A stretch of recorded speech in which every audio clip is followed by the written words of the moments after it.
সারা দেশের লোকসভা নির্বাচনের ভোটের গণনার দিনে ইসলামপুরে মর্মান্তিক মৃত্যুর ঘটনায় চাঞ্চল্য ছড়িয়ে পড়েছে। উত্তর দিনাজপুর জেলার ইসলামপুর মার্কেটিং ওয়ার্ডের সবজি আড়তের ঘটনা। জানা গিয়েছে, ইসলামপুর মার্কেটিং ওয়ার্ডের সবজি আড়তে পেঁয়াজে বস্তা চাপা পড়ে এক শ্রমিকের মৃত্যুর ঘটনা ঘটেছে। দোকানের মালিক চন্দন প্রসাদ গুপ্তা জানিয়েছেন, গতকাল রাতে ওই শ্রমিক গোদামে শুয়েছিলেন। সম্ভবত ওই শ্রমিকের ওপরে পেঁয়াজের বস্তা পড়ে যাওয়ায় তার মৃত্যু হয়েছে।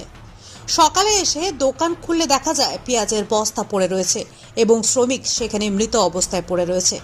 কিছুদিন আগে ওই শ্রমিক মার্কেটিং ওয়ার্ডে কাজ করতে এসেছেন, ফলে স্বাভাবিকভাবেই শ্রমিকের নাম পরিচয় এখনো জানা যায়নি। ইসলামপুর থানার পুলিশ ঘটনার তদন্ত শুরু করেছে। মৃতদেহ উদ্ধার করে ময়না তদন্তের জন্য ইসলামপুর মর্গে পাঠানো হয়েছে।